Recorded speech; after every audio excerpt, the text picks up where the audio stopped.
Welcome to Forging Plowshares, a community dedicated to cultivating the peaceful kingdom of God. We hope this part of our ongoing conversation stimulates your mind and challenges your heart about what it means to be a follower of Jesus.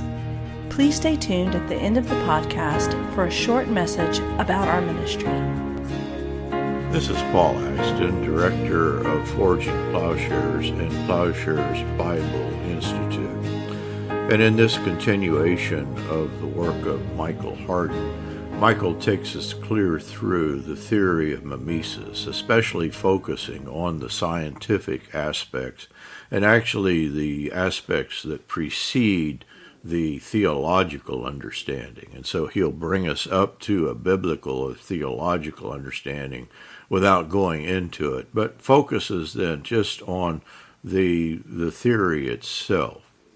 And of course, Girard was somewhat insulted that people would call his theory of mimesis the Girardian theory as a description of his work, as mimesis is central to every phase of his work, but it's a well-known phenomena that he is just bringing out.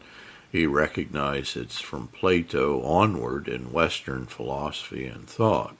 And so it's not as if Girard discovers mimesis, but he uncovers the logic of mimetic desire in the model of desire, the obstacle cause of desire, the scandalon, and ultimately sees in it the founding of murder and sacrificial religion. So it's Girard's tying these various aspects together in mimetic theory, which describes then the focus, the entirety of his thought, whether he's looking at the novel, anthropology, religion, or theology.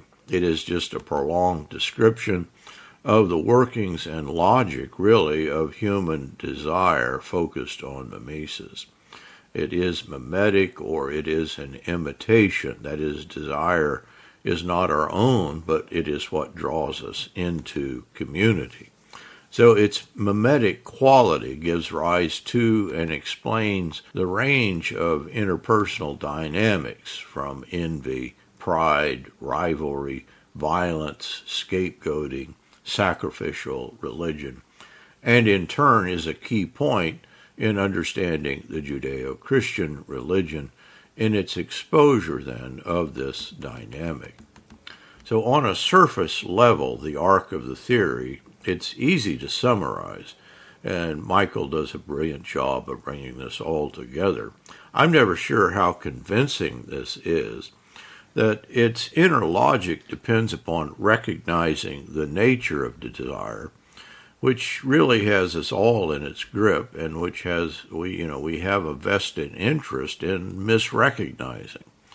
That is, we're all implicated in the story, and unless we recognize this by penetrating our own self-deception, it's not only Girard, but his identification of the heart of the New Testament that may fail to impress us, that we may not understand. And so the problem is twofold. First, there is the lie surrounding desire, the notion really, and Michael touches upon this, that desire originates within us.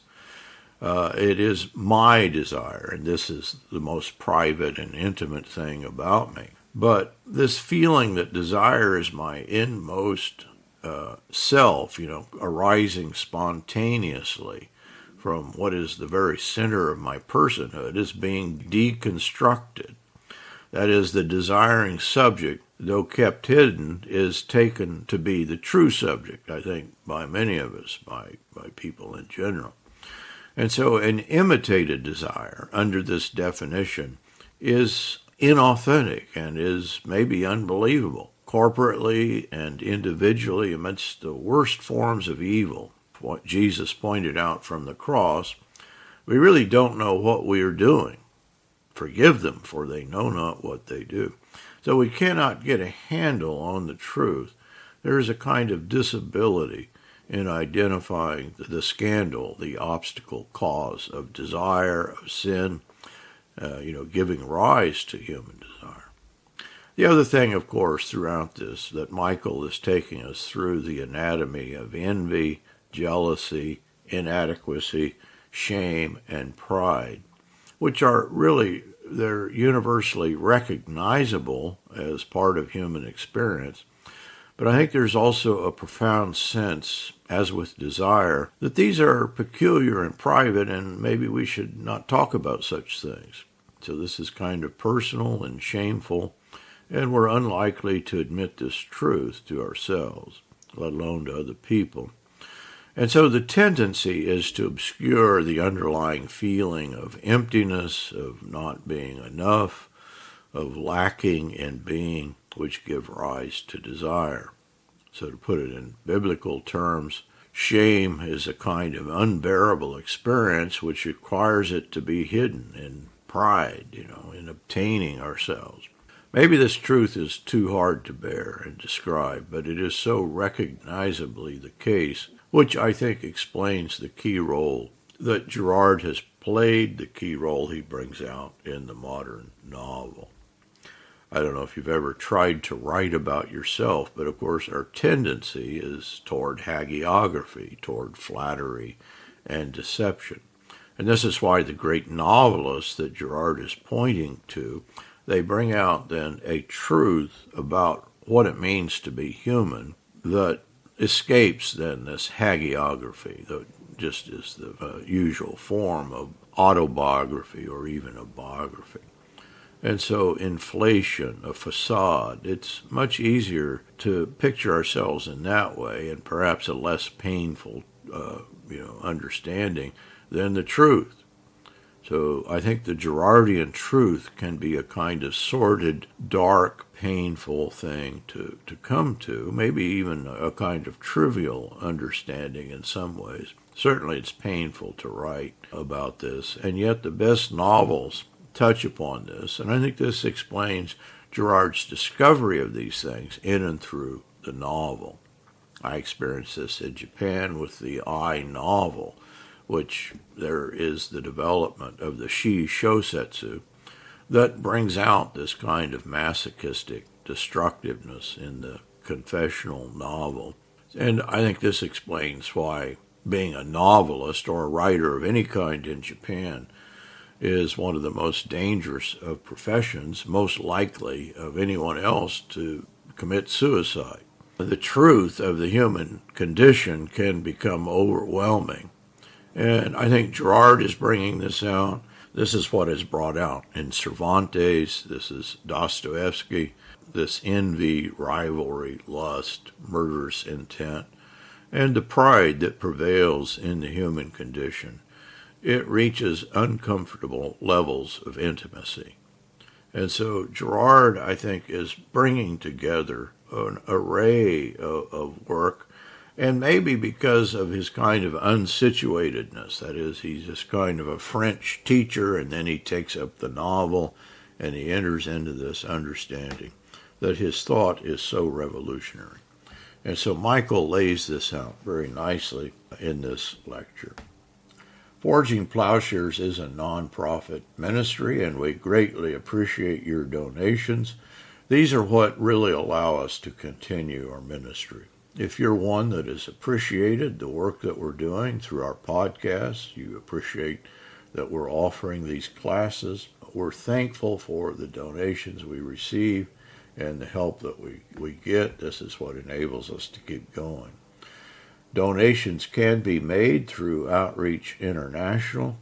Their website is oionline.org, and our project number on their website is FP, standing for Forging Plowshares, 3901, FP 3901. Just select PayPal or Simple Give to make a donation. But hope you enjoy then this part 2 of a conversation with the Girardian expert, Michael Hardin.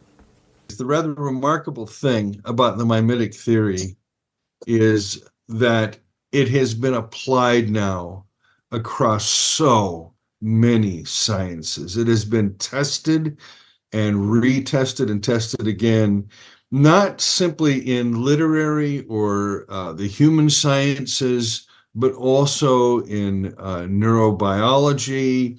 I'll be talking a little bit about Andrew Metzloff, his research with infants and imitation.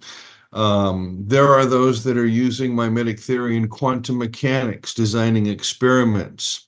And although the mimetic theory was not directly involved in the hypotheses in and around the discovery of mirror neurons, it would soon quickly become attached to it and with it in the late 1990s. So there's these sciences have now validated or vindicated almost all of the insights that Girard had gained simply from reading literature. In other words, for Girard, literature can tell us the truth. There's something there that we do as human beings when we scribe ourselves into texts. And they're often unknowns to us expressions of the reality of ourselves.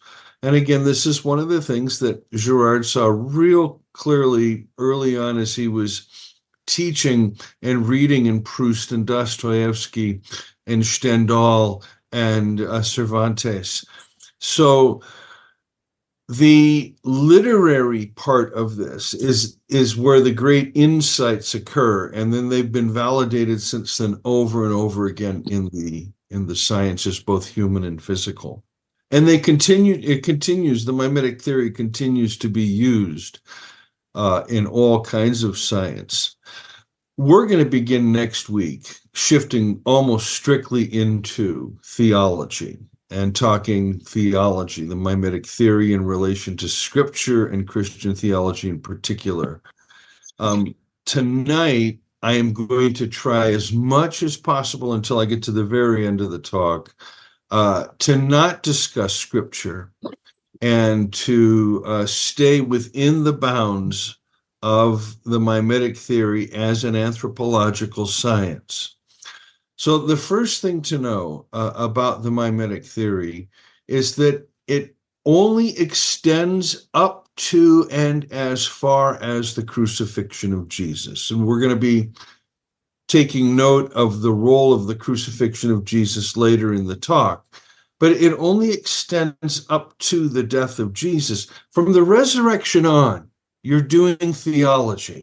So the mimetic anthropology, as such, when it comes to reading scripture, will begin in Genesis and it goes through the death of Jesus. The reason this is important is that we want to be able to understand what it is Girard is doing when he comes to the Bible. In order to do that, we have to go back to his early work in the 1960s and early 70s in the development of mimesis and desire, and then the connection between these two and ritual scapegoating, which he does in Violence in the Sacred. We're going to only allude to some of the material in the first part of Things Hidden, which was published in 1978, which has to do with primates and humans and imitation theory. But we want to work with the early Girard as much as possible in order to really get a handle on what it is that he's seeing that others have not seen. Some of you already know this. Some of you know that once you see this, you can't unsee it, okay? It's like those puzzles that you look at and you see nothing until you do that thing with your eyes where you're kind of not really looking at anything, and all of a sudden something jumps out at you and you can see an image. Well, it's very much like that.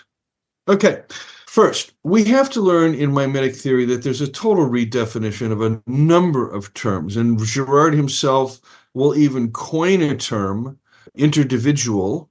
He'll coin, that's a term, it's a neologism, but we want to redefine words like myth, scapegoating or scapegoat. We're going to talk a lot about scapegoating tonight. And Girard's understanding of the person as interdividual. These are the three areas I typically find there is tremendous misunderstanding. So, a quick overview of the mimetic theory and its component parts. Mimetic theory begins with imitated desire, not desire. Desire's just a term, a noun, a category. Mimetic theory, as the word mimetic implies, begins with imitated desire. The understanding that desire itself is imitated. What we want by watching or observing others and what they want. And so we learn the value of things through the other. Desire is not something that is innate to us. It's not as though I have my own desires and they come from within me. No, all desire is imitated. It's a linchpin in this business of mimetic theory. When desire is imitated and person A and person B are using each other as models and obstacles, and here's what happens. When I want what you want, I might go after it, that object of desire. And if that object of desire is in short supply, and I take it first, or I get it first, or you get it before me, we will end up in a rivalry. The amazing thing about this, and I mean, I observed this long, long ago when my kids were little, back in the 1980s. When you put two children in a room full of toys, what inevitably happens? There's a fight between the two children. There is a room full of toys, and then there's a fight. And then when you go and you try to figure out what went on and you say, well, what happened? One of the children will inevitably say, Tommy took the doll I had. He took it from me. And Tommy will say, well, I saw it first. So therefore it's mine. And you have that kind of argument. How many of you have experienced this? Just raise your hands. Yeah, okay. So these two kids in a room full of toys are this perfect example of imitated desire leading to rivalry, leading to conflict. That's the first two pieces. Mediated desire leads to rivalry and conflict.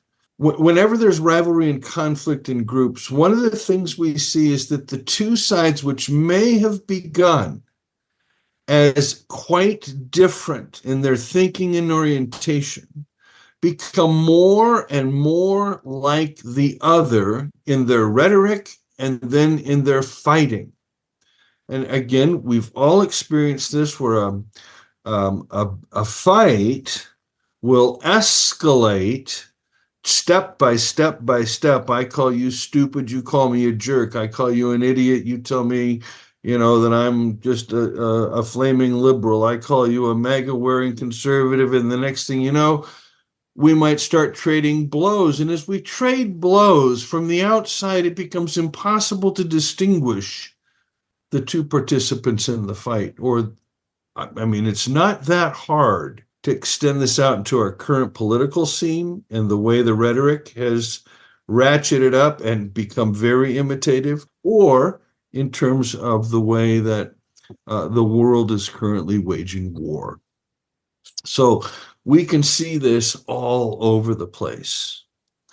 The mimetic desire, which leads to rivalry, leads to an undifferentiation. We are now all imitating each other in this rivalrous, envious, resentful, violent behavior. And we're speaking now early on in the hominization process as we're transitioning from apes to humans, as we're becoming Homo sapiens. I don't yet know if there's any evidence of Neanderthals participating in these mechanisms, but there definitely are of Homo sapiens. We will eventually either implode as a group, we'll all kill each other off, Hatfields and McCoy style, or we will engage in pouring our hostility out on a single victim or group of victims. particularly those that have marks of difference: the blind, the lame, prisoners of war, orphans, those that would not, especially those that would not have any kith or kin that could come back and bring vengeance. These made fine victims. So in this process, we are killing them, cannibalizing them, and this becomes then the non-conscious mechanism of the human species. There are a couple of things to consider here. The first is the enlargement of the cranium as you move through the evolutionary process, and the growing brain, which means a growing mirror neural system and thus a higher capacity for imitation. So Aristotle would be correct when he said that the human being is the most imitative of all creatures. We truly are. We have this massive mirror neural network in our brains. Our brains are functionally copy machines, and that's how we live. When everything is undifferentiated, there's a need for that difference, and that's where the victim comes in. The victim provides the marks of difference, and this will become really important later as theorists working with mimetic theory develop theories of language, and philosophers like Paul Ricoeur and others will validate Girard's insights that it's this ritualization of the process that creates the capacity for language to emerge and for the mechanism to be mythologized. This all against one violence produces a catharsis. That catharsis can be seen in the Greek pharmakos. Some of you are familiar with the rituals of ancient Greece and Rome, where they would take the ostracized or the criminal or again, someone who was completely marginalized, and they would execute them. The pharmakos, from which we derive the word pharmacy, the pharmakos becomes the pharmakon, the agent of death, then becomes the agent of healing. Now that the bad is out, we've extruded the bad, we've cast it out, everything is good again. We're going to be just fine. If you think about it, who was the last great scapegoat of the world? Who was the last functional scapegoat, I should say? Go ahead, Jim. Who was it? I'm guessing Hitler. Hitler. That's correct. One of the interesting things is, because of the Nazi Reich and the Holocaust, and the Germans, as you know, made meticulous records and videos of all their crimes. Because of that, the world was astonished. We had no idea of our capacity to victimize on that level until we became aware of it from the Shoah, for the Holocaust. That has produced now the modern era of hyper-victimization, where it is cool to be a victim. Everybody's a victim. Everybody wants to be a victim. And being a victim is a badge of honor. And Nietzsche had prophesied this would happen, over 140 years ago. But that's just neither here nor there. I'm leaving my notes. The catharsis that's produced by the death or the immolation or the extrusion of the scapegoat is temporary, but real. And so, as Girard notes in Things Hidden, there are only two things that can create reconciliation: love and violence. As an aside, one of the most dangerous situations for a law enforcement officer to be in is a domestic dispute. Because whereas the two disputants, one of them will call the police or the neighbors will call the police, the moment the police officer arrives, the two disputants turn on the officer. They are united. That is, the enemy of my friend, how does it go? The enemy of my friend is my friend, or something like that. You know what I mean? they'll both turn on that officer. The enemy of my enemy is my friend. Thank you. There you go. And so this capacity to do this, even in terms of duos or just a couple versus one, is just as deadly as we had here in Minneapolis when 4 years ago we had the George Floyd riots. They're all mimetic phenomena. In the mimetic theory, and one of the things that makes the mimetic theory so exquisite is it is rather simple. Mediated desire leads to rivalry, which leads to undifferentiation, and the need for differentiation, which causes scapegoating, which brings catharsis to the community until we need it again, and then we ritualize that process. And as we ritualize this process over tens or hundreds of thousands of years, however long it took, we ritualize it, we just engage in it non-consciously. There will come a time when there will be those who recognize the repetitive character of this, and they will establish the formal ritual of the mimetic process. This is the beginning of religion. The functional establishment, the conscious establishment of the ritual outlet. What also comes from that are prohibitions. Prohibitions would be put in place to stop mimetic crises from happening, and the earliest taboos are around food and females. And a lot of our taboos today, the big ones, are still around food and females. The third thing that will happen is that this process of killing and immolating victims will not be something that we can accept as human beings. We can't describe ourselves that way because we're not bad. And so we create stories in which the victims are the bad characters. They're the bad guys. They're the villains.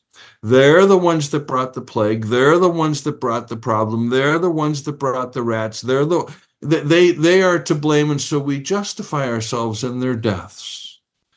And when we justify ourselves in killing other humans, this is myth. Now, when you read ancient mythology, you don't see a scapegoat mechanism. You don't have myths out there that talk about scapegoats. Myths cannot, by definition, talk about scapegoats openly. Myths are deceptive. They lie.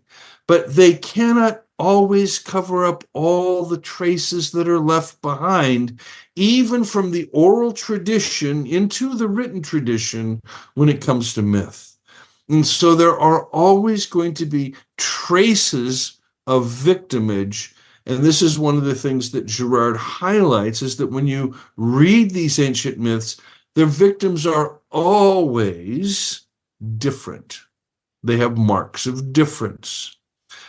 Myths always end with an all against one mechanism, all against one. And I mean, I don't have to have you look too far to the Passion narrative to begin to see some of the connections between myth and the Passion narrative, because the Passion narrative is myth reconstructed or myth decoded or myth demystified. Gospel is the scientific interpretation of myth. It forces the truth out of myth. That's what the gospel does. So you have three pillars now. You have ritual, you have prohibition, and you have myth. And Girard calls these the pillars of culture.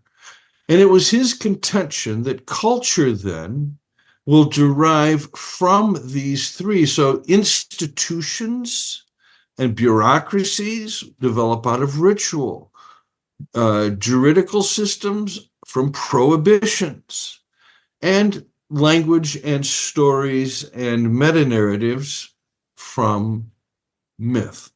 These are the pillars of culture. Now, religion, Girard says, is the mother of culture. There's no religious culture. All culture is religious. That doesn't mean they're Christian or they're theistic. It means they all function by killing victims and then engaging in a double transference. And this is where religion, or this is the origin of religion in the scapegoating mechanism. When we are communicating about our victims that we are rightly getting rid of, I mean, after all, who wants to keep inviting Uncle Jack to the Thanksgiving dinner celebration of the family when all he does is drink and get drunk and everybody gets mad and he gets mad and then he walks out and everything? So we're just not going to invite Uncle Jack this year because he dominates all of our time. So we don't invite him. But who do we spend the whole day talking about? The extruded Uncle Jack, you see. So our victimizing, even our non-religious cultures still engage in this. We have to blame our victims, so we demonize them.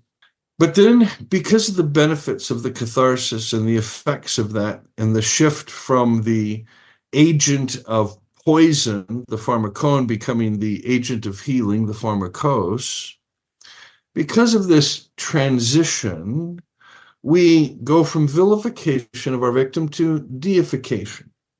Oh, it's the victim that brought these benefits. Eventually, the victim as other gets magnified, just as the victim as villain gets magnified, and we create our own gods and our own devils. We humans create religion. We are homo religiosus. We are really not homo sapiens, friends. We are homo religiosus. We are the religious species. We are those who believe that we can self-transcend into the other and take the being of the other into ourselves. This has always been our problem. It comes back to desire. Why do I want what I want? All of our conflicts, all of our wars, all of our crises, all of our internal battles could be solved if we knew why we wanted what we wanted, and then realized that every single thing we want, not need, there are biological needs, those are different. I'm talking about want. Once our needs are satisfied, we've slept, we've made love, we've had good dinner, why do we still want? Okay? We haven't figured that piece out yet. Because we haven't figured that piece out, we are unfulfilled creatures. And as unfulfilled creatures, we spend a lot of our time seeking meaning in others. We desire others and what they have. You might say, oh, I wish I was like Paul and I had read that many books, or I wish I was like, so-and-so over here and I had done that with my life, or whatever it is.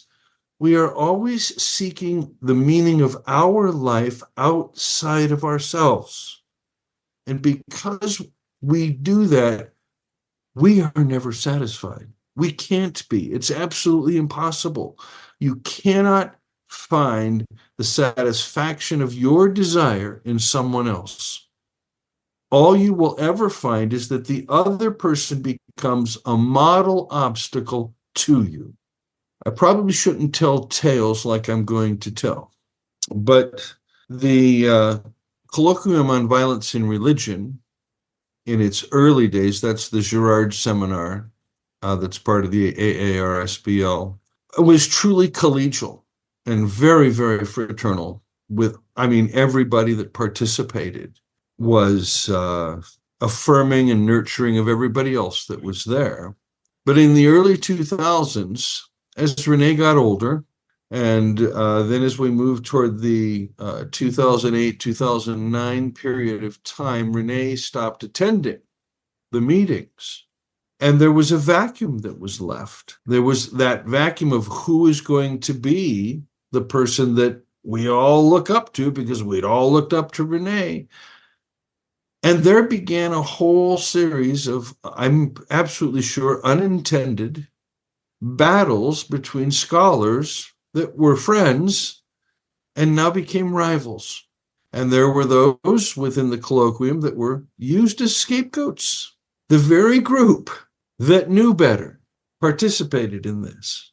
This is the strangest phenomenon to me, because on an intellectual level, I can be very, very clear about the mimetic theory, but there isn't a half a day goes by that I don't find myself going back and asking, why do I want that? Why am I so unsatisfied? Why am I unhappy? What's going on inside me? Where's that void? Why am I bored?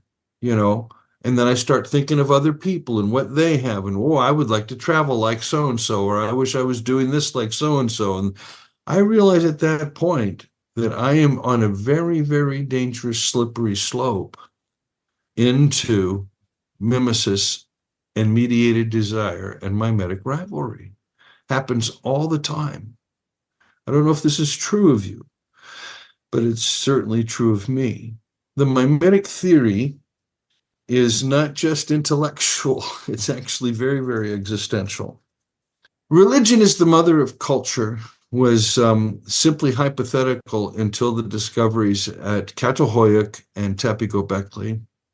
And in the book Why We Became, or How We Became Human by Pier Paolo Antonello and Paul Gifford, the last section of the book deals with the art symbolism found at both of these ancient sites. Catalhoyuk dates to about 7500 BCE, and Göbekli Tepe to about 9500 BCE. Now, the interesting thing about Catalhoyuk is that while it does appear to have a quote religious center, I don't think they're used. I know they've used the word sacrifice with reference to it, but they're not calling it that yet.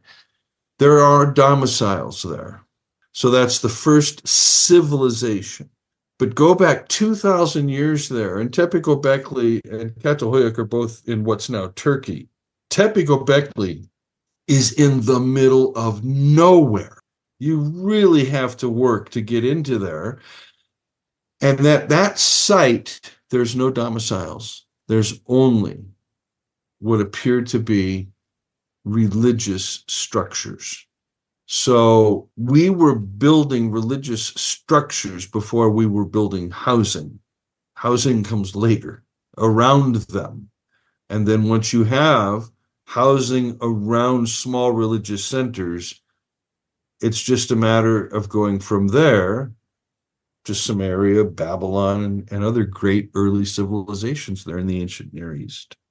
So what Girard develops in his mimetic theory is the first atheistic theory of religion.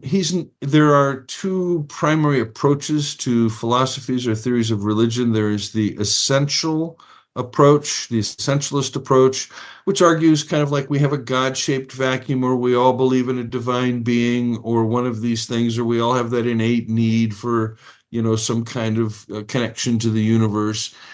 And then there are the functionalists, like Levi-Strauss, all the way down to Clifford Geertz. And the functionalists are looking at what religion does within society and culture, how it functions. They're not so concerned about whether there's a God or not and what people believed about it. They want to know how it functions. Well, Girard created the first atheistic theory of religion. He explained where the God concept could have come from. The God concept comes from the divinization of our victims, our human victims. So behind every God, there's human blood. I mean, that's the stunning thing to think about, that religion, our view of God, is grounded in murder, our murder of others.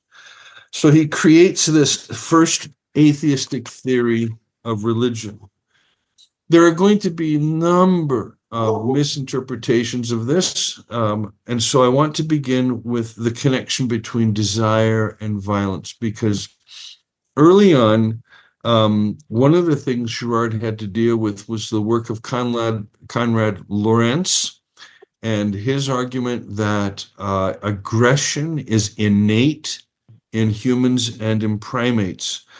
The approach here has to do with Girard saying that's not the case. Violence arises out of imitated desire and rivalry. Violence is not something innate to us.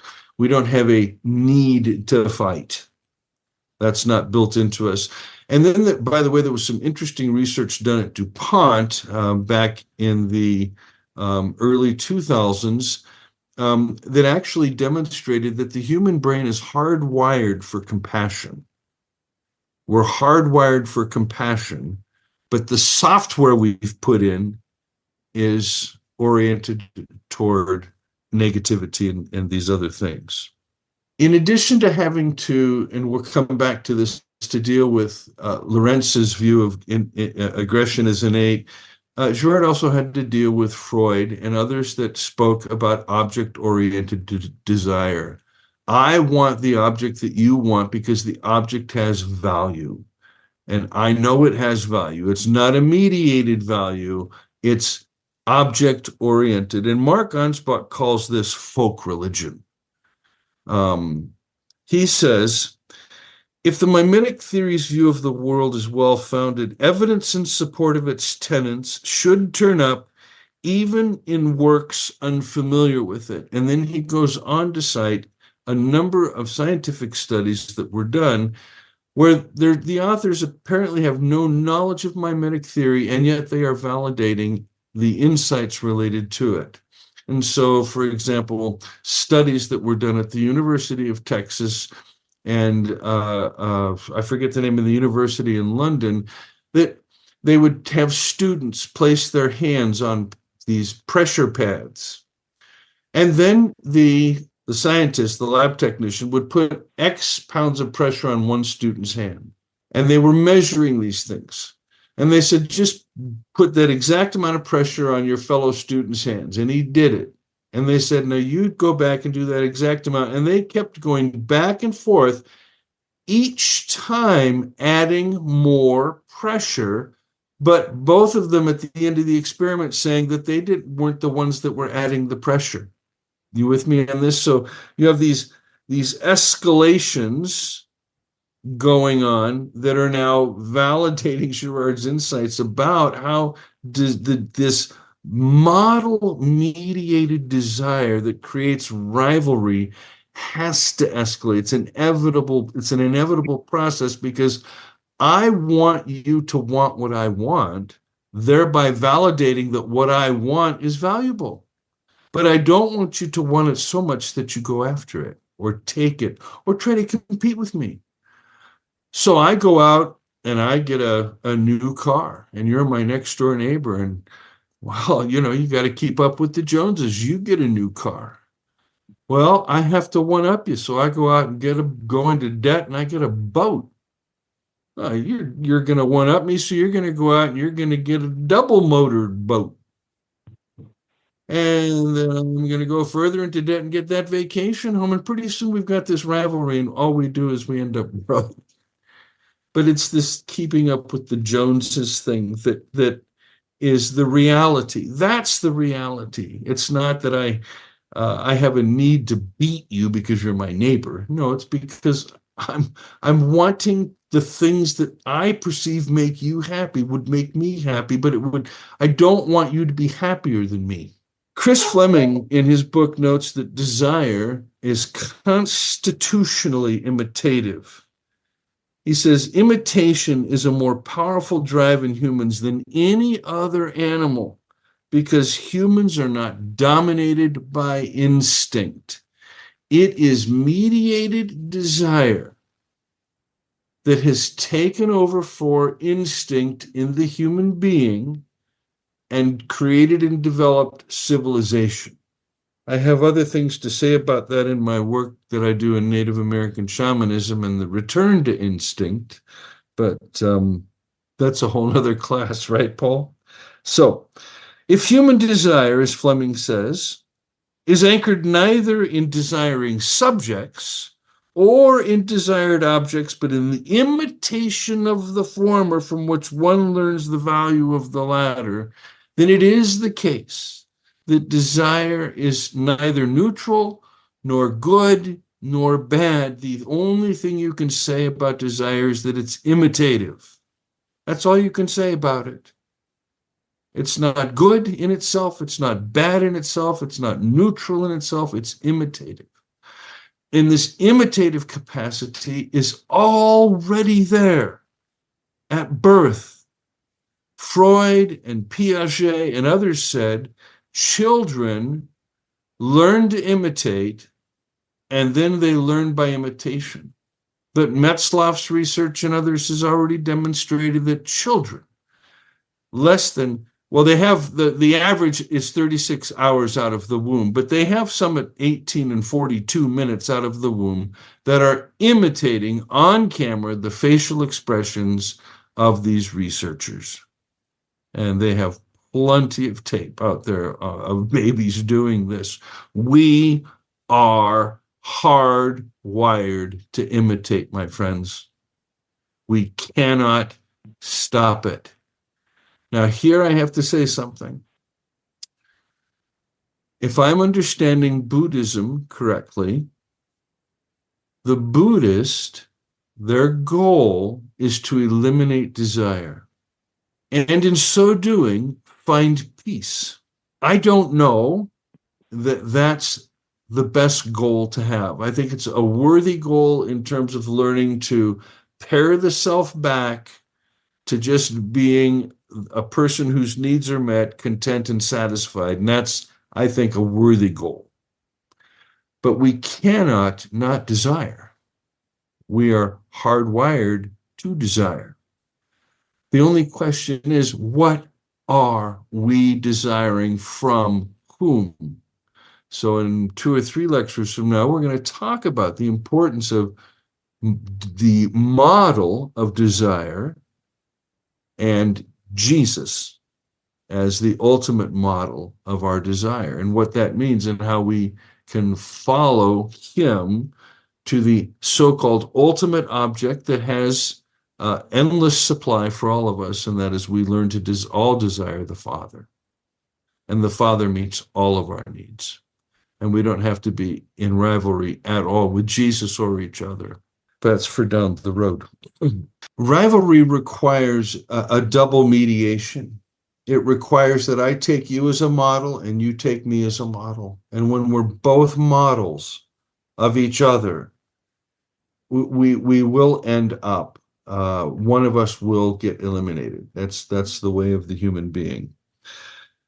That was the quote. There was a quote René had related to rivalry and double mediation, but it led into the quote that I have by Wolfgang Paulver, who I think is truly, I mentioned his book last week, René Girard's Mimetic Theory. I just urge everybody to read this. I think Wolfgang, for my money, is the best living interpreter of Girard. He's a wonderful man. He's an excellent, his book, René Girard's Mimetic Theory, this quote comes from page 34. He says, "Why are human relations so prone to conflict and violence? Among living species, why is the human being the most violent?" A short sentence summarizes Girard's position.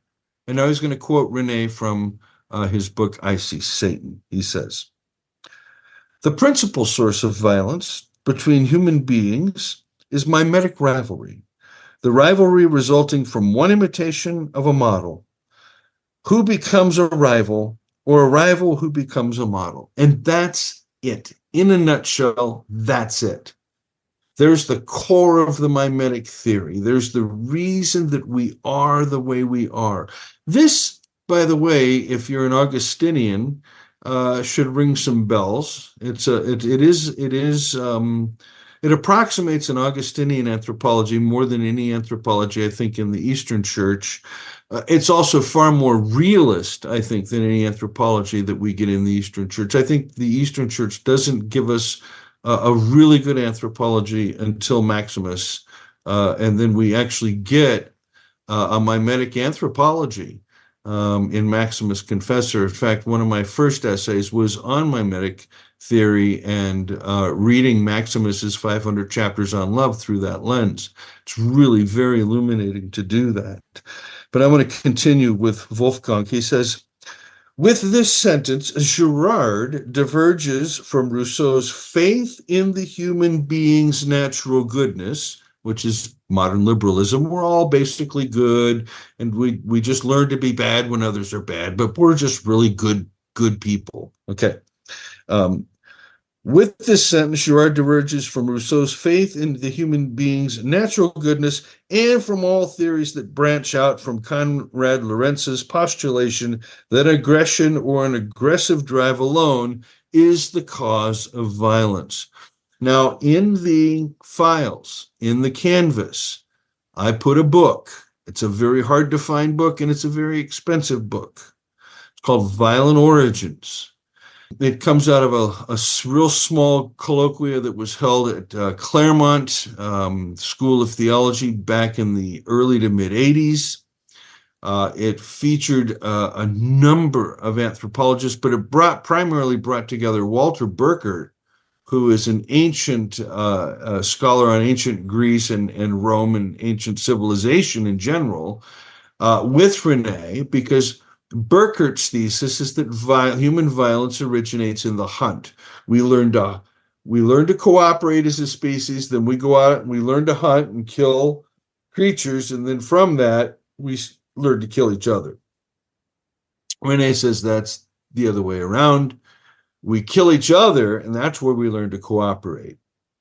So you have both Burkert's and Girard's essays in that book. They're well worth reading. Burton Mack's introduction is well worth reading as well. And Rosario's epilogue, he's a field anthropologist, vindicating René's work, is brilliant too. But please, please, please, go get that PDF and read Girard's essay. It's the one essay that I see consistently overlooked by almost all Girardians, even those that know better, don't pay attention to that essay. And it's a seminal essay. It's an essay that bridges so many things. Yes, Jim. Please repeat the name of the Girard's essay. It's in the book Violent Origins. Okay. Which is in the Canvas thing. It's edited by Robert Hamilton Kelly. Let's see. René's essay is titled "Generative Scapegoating," and it begins on page 73. Yeah, you have Burton's introduction, you have René's essay, Walter Burkert's essay, and then Jonathan Z. Smith, who is such a contrarian, but he's smart. His essay, and then Rosario's. So yeah, it's a wonderful book. It's there for you. You know, I happen to have a PDF, but please read that essay for a number of reasons, one of which we'll get to in a moment. God, Paul, I could go on forever here. I haven't even gotten to scapegoating yet. How does the frustration of unfulfilled mimetic desire express itself? When our desires aren't fulfilled, we begin with envy, and then we move to resentment, and then we move to covert rivalry. This is where we engage in gossip and these kinds of things. And then it can become, in the end, overt rivalry, where we are in all-out shouting wars and taking each other to court kinds of things. There is a book by Mark Anspach called Vengeance in Reverse. And one of the beautiful things about that book is he makes a really great case that when we seek the origins of the violence that we're in, so for example, take a couple, partners, however you want to do this, partner A, partner B. I would normally say husband and wife, but these days it's partner A and partner B. Oh, dang, I just lost that train of thought. Where was I going, Paul? He is apparently reversing. Yeah, okay. Take a couple. They get into a little tiff, and the tiff becomes an argument, and the argument becomes a full-blown fight. First thing to observe, whatever it was at the beginning that was the initial problem is no longer in sight. That's the first thing. The second thing is, at a certain point in the conversation, it's the argument turns to, you started it. No, you started it. You said this, yes, but you said that. And it's the search for the origins of the conflict that Anspach points out is futile. Because you can never get to the bottom of the origin of a conflict. There will always be the need to deflect the blame. And so searching for the origins of a conflict does not create peace and can never create peace. If our politicians understood this, if they understood this, we wouldn't be in the silly situations we're in. You cannot get to the origin of a conflict. That is really, really important. I've asked you to read the Violent Origins essay. I guess I'll take 10 minutes. I'll finish this because I want to conclude with the lexical history of the term scapegoat. There are those who, when it comes to mimetic theory and scapegoating, this is where we're going to shift from desire to scapegoating, who misunderstand mimetic theory and the scapegoat, and they automatically, when they hear the word scapegoat, go to the book of Leviticus in their head. Okay? Girard never did that. It's really, really important to understand that. There is a connection between the Leviticus scapegoat and the English term scapegoat, which I'll get to in a moment. But when René was developing the scapegoat theory, he was thinking in terms more of the Greek pharmakon, the Greek pharmakos pharmakon, the extruded member of the community who brings catharsis. And again, he was seeing this in the playwrights, Sophocles, Euripides, Aristophanes. This is what he's seeing in their plays. That's what he's referring to. They don't have a goat. It's not about a goat. But that's the English term that we use was really what the Greeks used for pharmakos. Now, how in the world did the Greek understanding of pharmakos and the extruded victim get connected to the Yom Kippur Day of Atonement ritual with the two goats, the one that was immolated and the one that was set free in the desert? And which one of those is the scapegoat? And how is it that in the West, both of those goats got merged into one functional, you needed both goats and they were both vicarious sacrifices? Where does that come from? Well, back in the 20th century, scholars used to blame Sir George Fraser in his book, The Golden Bough, and the great big section on scapegoating, where Fraser collected from all kinds of cultures these particular rituals where somebody was immolated or killed or extruded from the community, and he just labeled them all scapegoating rituals. Had nothing to do with the Levitical category at all. Well, where's that term come from? That term comes from Tyndale, the first translator of the Bible into English. You had the scapegoat, the one that got away. And then you had the sacrificial goat, okay? The scapegoat gets away, not killed. But what happens within 100 years of Tyndale is John Calvin. And Calvin is the first one to ever merge the two goats together. And in the merging of these two goats, he creates a theory of atonement known as penal substitution. And that merging of the two goats becomes the scapegoat ritual. That's how we're now going to, as Christians, we're going to read Leviticus. Both goats have a vicarious function. When you go back to the early church, for example, Origen, when Origen comes to Leviticus 16, the one goat represents the death of Jesus, the crucifixion of Jesus, the dying goat, and the other goat that's set free represents the resurrected, liberated Jesus. But Calvin merges the two together and creates the lexicographical phenomenon of scapegoating that is now has a biblical piece to it, and it has a secular piece to it. So that in the modern world, when we refer to scapegoats, were almost exclusively focused on the psychosocial dimension of scapegoating, not the ritual activity, not the religious activity. But that doesn't mean there's not a connection. And Fraser and those early anthropologists are not to blame. That connection goes back to Calvin, okay, and Tyndall. So 200 years before the anthropologists, 300 years before the anthropologists come along, these connections are already made in the language systems of the West. And eventually they'll make their way into the language systems of the East in the 20th century.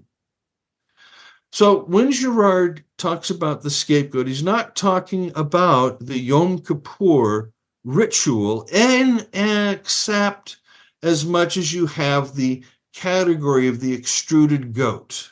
That's it. So when Mary Douglas and others want to criticize Girard for trying to read to derive scapegoat theory from Leviticus 16, Girard never does that. That's not where it comes from. It comes out of Calvin. I do want to again recommend to you a book that is you are going to see being played out on the world scene. His little book Job, and the subtitle is The Victim of His People. It might be a little hard to find on Amazon, and it might be expensive, but it is worth reading because the book of Job, once you strip off the mythological prologue of chapters 1 and 2 and the epilogue of 38 to 42, strip those away. You have a giant psalm of lament about a person, a man, who's being scapegoated not just by the community that he was king of.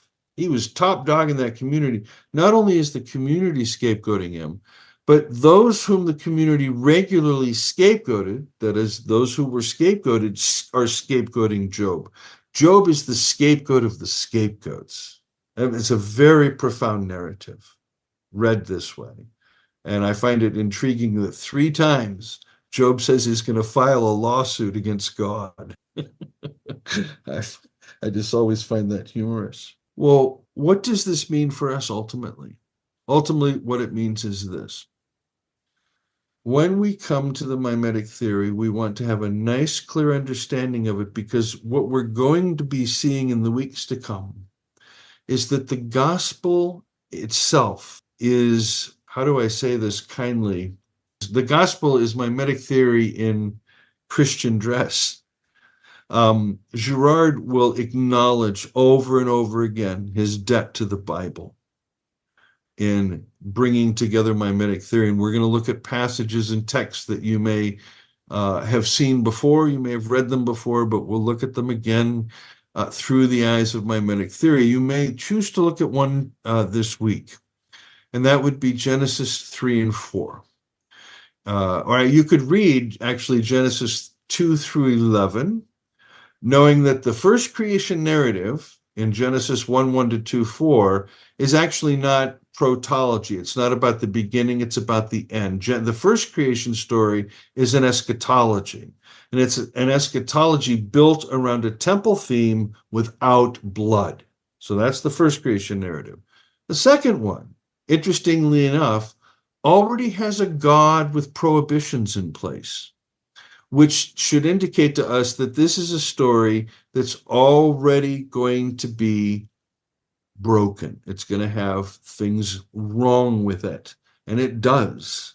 And it moves right from these prohibitions to mediated desire, to human sacrifice, Cain and Abel, to Cain going out and building a city. Religion is the mother of culture.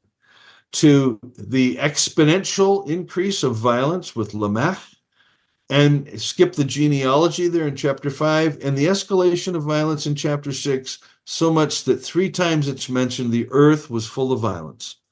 And so we have to do a reboot. We're going to flood it all out except for one family, and we begin the reboot, and sacrifice gets introduced with Noah. But that doesn't stop the process of human sacrifice, because we will continue to the point where we're going to build a ziggurat to heaven. The divinity will be justifying our human sacrifice. But the Creator says no to that, scatters the people.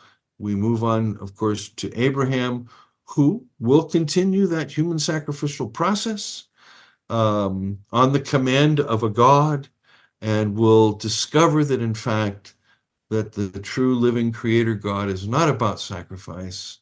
And you move on through the book of Genesis. You have the whole gospel in the book of Genesis, including the expression of the forgiving victim in Joseph's willingness to reconcile with his brothers. So the whole gospel's there in the book of Genesis. It's rather remarkable. Girard, in his book, The One by Whom Scandal Comes, says, God himself reuses the scapegoat mechanism in order to subvert it. In other words, God, the living God, the Creator God, comes into what we created, religion, theology, philosophy, comes into that. And that's the mechanism by which we will be redeemed. And that's why Christianity, looked at properly, is so similar to myth, and why scholars will go, Christianity is just another ancient myth. Yes and no. Yes, inasmuch as it has that structure in the Passion narrative, the all against one mechanism, the false charges brought against Jesus, the false witnesses, all of this, the silence of the victim. You have all of the marks of myth, but with truth being told about the victim. The gospel has now read mythology and pronounced it a lie. The Gospels, as Girard says, read myth. Forging Plowshares is a community dedicated to cultivating the peaceful kingdom by providing in-depth, transformative biblical and theological education and discipleship. If you have found this podcast valuable, please remember to share on social media. If you have questions about what you've heard, or if you'd like to learn more about how you can get involved with Forging Plowshares or even support this ministry financially, please visit our website, forgingplowshares.org.